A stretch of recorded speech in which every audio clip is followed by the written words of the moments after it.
Hello 7th class, welcome to YouTube channel. बेटा आज हम हिंदी ग्रामर का लेसन नंबर 19 पढ़ेंगे, जिसका नाम है मुहावरे एवं लोकोक्तियाँ। मुहावरे का क्या अर्थ होता है?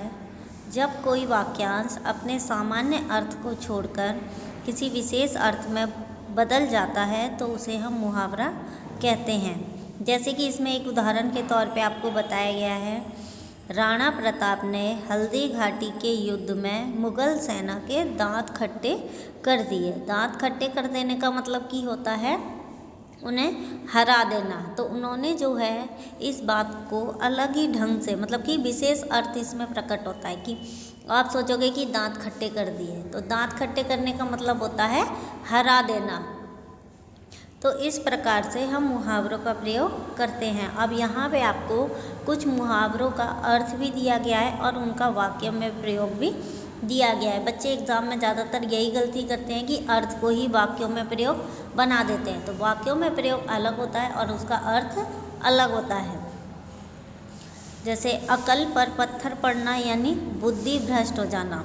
रमाकांत की अक्ल पर तो पत्थर पड़ गए हैं, उसे ये दिखाई नहीं दे रहा कि उसके बच्चे क्या क्या गलत कार्य कर रहे हैं। ये क्या है इसका वाक्य में प्रयोग। वाक्यों में प्रयोग का तरीका क्या होता है कि जो वर्ड हम बोल रहे हैं वो हमारा उस सेंटेंस में आना चाहिए, यानी उसका मीनिंग बनना चाहिए। अपना रास्ता नापना यानी कि चले जाना, ये क्या है इसका अर्थ। अब वाक्यों में प्रयोग, मैं तुमसे बात नहीं करना चाहता, अपना रास्ता नापो और फिर इधर दिखाई मत देना। थर्ड है अपने मुंह मियाँ मिट्ठू बनना यानी अपनी प्रशंसा स्वयं करना। तुम क्यों अपने मुंह मियाँ मिट्ठू बन रहे हो? तुमने तो कुछ किया ही नहीं, सारी मेहनत तो तुम्हारे दोस्त ने की है। आंखों पे बिठाना, बहुत आदर सत्कार करना। जब रामदेव जी शहर में आए थे तो लोगों ने उन्हें अपनी आंखों पर बिठा लिया था। कहने का मतलब उनका बहुत ज़्यादा आदर सत्कार किया था। आँखों में खून उतर आना यानी क्रोध से आंखें लाल हो जाना, गुस्से में आंखें लाल हो जाना। जब अध्यापक ने मदन के पिता से उसकी झूठी शिकायत की तो मदन की आंखों में खून उतर आया। आटे दाल का भाव मालूम होना यानी कि परिस्थिति की कटुता का ज्ञान होना। गुस्से में रमन घर छोड़कर तो चला आया, लेकिन अब उसे आटे दाल का भाव मालूम हुआ है कि बिना पैसे तो ज़िंदगी कितनी मुश्किल है। आपे से बाहर होना यानी कि संयम खो देना। तुम छोटी छोटी बातों पर आपे से बाहर क्यों हो जाती हो? थोड़ा तो अपने ऊपर नियंत्रण रखा करो। ईंट का जवाब पत्थर से देना यानी दुष्ट के साथ दुष्टता का व्यवहार करना। यदि चीन ने हमारे देश पर हमला किया तो हम ईंट का जवाब पत्थर से देंगे। एक तीर से दो शिकार करना यानी एक युक्ति से दो काम करना। मदन बोला, एक तीर से दो शिकार करो तब तो कोई बात है, ऐसा कुछ करो कि बलराम को नौकरी से बाहर निकाल दिया जाए और तुम्हें रख लिया जाए। एक ही लाठी से हाँकना यानी कि सबके साथ समान व्यवहार करना। किताबी कीड़ा होना, हर समय पढ़ते रहना या केवल पुस्तकीय ज्ञान रखने वाला। कीचड़ उछालना यानी कि किसी का निरादर करना। खरी खोटी सुनाना यानी कि भला बुरा कहना। खून पसीना एक करना, कठिन परिश्रम करना। गागर में सागर भरना यानी थोड़े शब्दों में बहुत अधिक विचार। घुटने टेकना यानी हार मान लेना। चेहरा फीका पड़ जाना यानी घबरा जाना। चोली दामन का साथ होना यानी घनिष्ठ संबंध होना। छाती पर मूंग दलना, बहुत अधिक दुख देना। जहर का घूंट पीकर रह जाना यानी अपमान सहन करना। जान हथेली पर रखना यानी जीवन को खतरे में डालना। झक मारना, व्यर्थ में समय नष्ट करना। टस से मस ना होना यानी जरा भी प्रभावित ना होना। ठेंगा दिखाना, साफ मना कर देना। ढिंढोरा पीटना यानी कि घोषणा करना। तू मैं होना, आपस में कहासुनी होना। कल रमेश और उसकी पत्नी के बीच में तू मैं हो गई। थक्का चूर होना यानी बहुत थक जाना। मई की धूप में 4 किलोमीटर पैदल की यात्रा करने के कारण मैं तो थक कर चूर हो गया हूँ।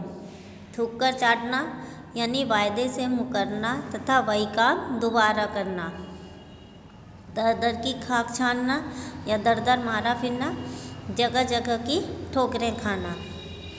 दांतों तले उंगली दबाना यानी दंग रह जाना। दिन दूनी रात चौगुनी उन्नति करना यानी लगातार तेजी से उन्नति करते जाना। 2 नावों पर पैर रखकर सवार होना यानी 2 विरोधी पक्षों का आश्रय लेना यानी सहारा लेना। दौड़ धूप करना यानी बहुत परिश्रम करना। धूल चाटना, हार जाना।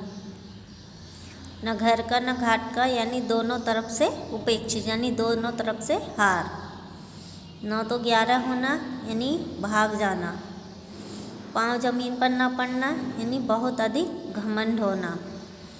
पाप का घड़ा भरना यानी पाप का पराकाष्ठा पर पहुंचना।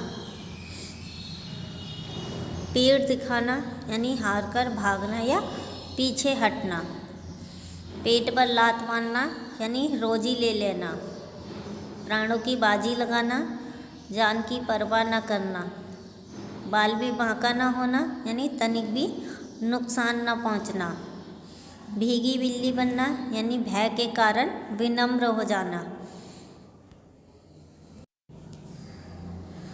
मुंह फूलना यानी कि अप्रसन्न होना। दिनेश ने कल अपनी पत्नी को डांट दिया तो उसकी पत्नी मुंह फुलाकर अपने मायके चली गई। रफू चक्कर होना यानी कि गायब होना। रात दिन एक करना, कठिन मेहनत करना या परिश्रम करना। रूहों कांपना यानी बहुत डरना। लहू का घूंट पीकर रह जाना यानी कि व्यवस्था पूर्वक क्रोध को पीकर रह जाना। लोहे के चने चबाना, बहुत कठिन कार्य करना। सटिया जाना, बुद्धि नष्ट हो जाना। सिर चढ़ना यानी कि अशिष्ट या उद्दंड होना। सीधे मुंह बात न करना यानी कि घमंड करना। हंसी खेल समझना, सरल समझना। हरी झंडी दिखाना यानी आगे बढ़ने का संकेत करना। हवा से बातें करना, बहुत तेज़ दौड़ना। हवाइयाँ उड़ना यानी चेहरे का रंग पीला पड़ जाना। हक्का बक्का रह जाना यानी हैरान रह जाना। हाथापाई होना, मारपीट होना।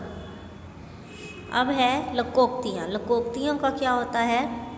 लोकोक्ति शब्द की रचना 2 शब्दों लोक तथा उक्ति के मेल से हुई है, जिसका अर्थ है लोक में प्रचलित उक्ति या कथन। हिंदी में लोकोक्ति को कहावत भी कहा जाता है। अब जैसे यहाँ पे कुछ लोकोक्तियाँ और उनका अर्थ दिया हुआ है और इनका भी वाक्यों में प्रयोग दिया गया है। अंधा क्या चाहे 2 आँखें, बिना प्रयास के इच्छित वस्तु का मिल जाना। मेरा दोस्त हर रोज़ नौकरी करने बस से कनॉट प्लेस जाता है। कल मुझे नई दिल्ली स्टेशन जाना था। मैंने उससे कहा था कि वह मेरे साथ कार से चलना चाहे तो चल सकता है, मैं उसे कनॉट प्लेस छोड़ दूंगा। मेरी बात सुनते ही वह बोला, भाईजान अंधा क्या चाहे 2 आँखें, मैं आपके साथ ही चलता हूँ, बहुत बहुत धन्यवाद। सेकंड है अकेला चना भार नहीं फोड़ सकता, यानी अकेला व्यक्ति कुछ नहीं कर सकता। एक आदमी कमाए और सब लोग बैठकर खाएं, ऐसा कब तक चलेगा। अकेला चना भार नहीं फोड़ सकता, यानी सबको मिलकर कोई ना कोई काम पकड़ना चाहिए। आँख का अंधा नाम नैनसुख, गुण के विरुद्ध नाम होना। तुम्हारा नाम तो है किरोड़ीमल और गांठ में नहीं एक धेला भी। तुम्हारे जैसे लोगों के लिए यही कहावत प्रचलित है कि आँख का अंधा नाम नैनसुख। आम के आम गुठलियों के दाम, यानी दोहरा लाभ होना। सारी पुस्तकें मैंने संभाल कर रखी थी, उनसे अपनी पढ़ाई भी पूरी कर ली और परीक्षा के बाद आधे दामों में बेच भी दिया। इसी को कहते हैं आमों के आम गुठलियों के दाम। आप भले तो जग भला, दूसरों के साथ अच्छा व्यवहार किया जाए तो दूसरे भी अच्छा व्यवहार करेंगे। तुम्हारे पिताजी बहुत ईमानदार हैं, इसलिए सबको ईमानदार समझते हैं, इसलिए कहा जाता है आप तो भला तो जग भला। उंगली पकड़कर पहुंचा पकड़ना, यानी थोड़ा सहारा पाकर सब कुछ पाने की इच्छा करना। अंग्रेज भारत में व्यापार करने आए, फिर धीरे धीरे सारे देश पर अधिकार कर लिए, इसी को कहते हैं उंगली पकड़कर पहुंचा पकड़ना। ऊंची दुकान फीका पकवान, यानी नाम अधिक और गुण कम। अरे भाई, राम जस कॉलेज का तो नाम ही है, यहाँ पढ़ाई लिखाई कम, गुंडागर्दी अधिक होती है। इस कॉलेज के लिए तो यही कहावत है कि ऊंची दुकान फीके पकवान। एक तो करेला दूजा नीम चढ़ा, यानी एक तो दोस्त था ही, दूसरा लग गया। मुकेश शराबी तो था ही, अब जुआ खेलने भी लगा है। ये तो वही बात हुई, एक तो करेला दूसरा नीम चढ़ा। एक मछली सारे तालाब को गंदा कर देती, यानी एक खराब आदमी सबको बिगाड़ देता है। हमारे मोहल्ले में सिर्फ बद्रीनाथ का लड़का शराब पीता था, उसका देखी देखा सोहबत के कारण आज मोहल्ले का हर युवक चोरी छिपे शराब पीने लगा है। किसी ने सच ही कहा है कि एक मछली सारे तालाब को गंदा कर देती है। एक ही थैली के चट्टे बट्टे, यानी एक ही प्रकार के लोग। अरे भाई, मदन और सुमन का विश्वास मत करना, दोनों एक ही थाली के चट्टे बट्टे हैं। समझ लो, एक नागनाथ है तो दूसरा सांपनाथ। फिर है का वर्षा जब किसी सुखाने, समय निकल जाने पर मदद करना व्यर्थ है। मुझे रुपयों की ज़रूरत तो परसों थी और तुम देने आए हो आज। अब मैं इनका क्या करूँगा? अब तो प्लाट बुक नहीं कर सकता, अंतिम तिथि निकल गई। किसी ने सच ही कहा है, का वर्षा जब कृषि सुखाने। कोयले की दलाली में मुंह काला या कोयले की दलाली में हाथ करना, यानी बुरे व्यक्ति के साथ रहने से बुराई ही मिलती है। भले ही तुम शराब न पियो, जुआ न खेलो, लेकिन यदि शराबी जुआरियों के साथ उठोगे बैठोगे तो लोग तुम्हें भी शराबी जुआरी समझेंगे। याद रखना, कोयले की दलाली में मुंह काला ही होता है। खिसियानी बिल्ली खंबा नोचे, यानी शर्मिंदा होकर दूसरों पर क्रोध करना। पुलिस वाले ने जब तुम्हें 2 डंडे लगाए तो तुम कुछ नहीं बोले, और अब यहाँ आकर मुझ पर दोष लगा रहे हो। तुम्हारी स्थिति तो खिसियानी बिल्ली खंबा नोचे जैसी है। गुरु तो गुड़ ही रहो, चेला हो गए शक्कर। गुरुजी की तुलना में शिष्य का आगे निकल जाना, यानी हरीश को जादू की शिक्षा मुखर्जी बाबू ने दी थी। मुखर्जी बाबू सारी जिंदगी जादू के तमाशे दिखा रहे और पेट भरने लायक ही कमाते रहे, और हरीश ने तो कमाल ही कर दिया। वह तो इतना प्रसिद्ध हो गया कि उसके विदेशों में भी शो होते हैं। गुरु तो गुड़ ही रहे, चेला हो गए शक्कर।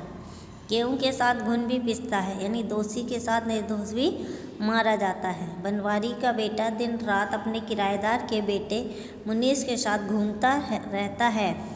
एक दिन पता चला कि मुनीस चोर है। पुलिस जब मुनीस को पकड़ने आई तो बनवारी का बेटा भी खड़ा था। पुलिस उसे भी थाने ले गई। सच्ची का है कि गेहूं के साथ घुन भी पिसता है। घर की मुर्गी दाल बराबर, यानी घर की वस्तु का कम आदर होता है। अपने खेत में टमाटर और खीरे तो सारे गांव में बांट दिया। बाजार में घटिया टमाटर खीरे खरीद कर खा रहे हैं। अपनी चीज़ की कद्र ही नहीं की। सही कहा है कि घर की मुर्गी दाल बराबर होती है। चलती का नाम गाड़ी, यानी जिसका काम चल निकले उसी का बोलबाला। प्रभावशाली लोगों की अनुचित बातों को भी लोग सहज स्वीकार कर लेते हैं। इसी का तो नाम है चलती का नाम गाड़ी। चिराग तले अंधेरा होना। महत्वपूर्ण स्थान के समीप अपराध पनपना, यानी कल थाने में चोरी हो गई, कितने आश्चर्य की बात है। यानी चिराग चले अंधेरा। चोर की दाढ़ी में तिनका, यानी दोषी स्वयं डरता है। छोटा मुंह बड़ी बात, यानी अपनी योग्यता से बढ़कर बातें करना। जिसकी लाठी उसकी भैंस, शक्तिशाली की ही विजय होती है। जितना गुड़ डालो उतना ही मीठा होगा, यानी जितना अच्छा करोगे उतना ही फल मिलेगा। जैसी करनी वैसी भरनी, यानी कार्य के प्रकार अनुसार परिणाम। दूध का जला छाछ को भी फूंक फूंक कर पीता है, यानी एक बार नुकसान उठाकर फिर सतर्क हो जाना। न रहेगा बांस न बजेगी बांसुरी, यानी झगड़े के कारण ही नष्ट कर देना। नाच न जाने आंगन टेढ़ा, यानी काम आता ना हो और दूसरों में दोष निकालना। पर उपदेश कुशल बहु तेरे, यानी दूसरों को उपदेश देने में सब चतुर होते हैं। 5 उंगलियां बराबर न होना, यानी सब मनुष्य समान नहीं होते। बकरे की माँ कब तक खैर मनाएगी, यानी अपराधी किसी न किसी दिन पकड़ा ही जाएगा। तो इसी के साथ ये चैप्टर ख़त्म होता है। Thank you.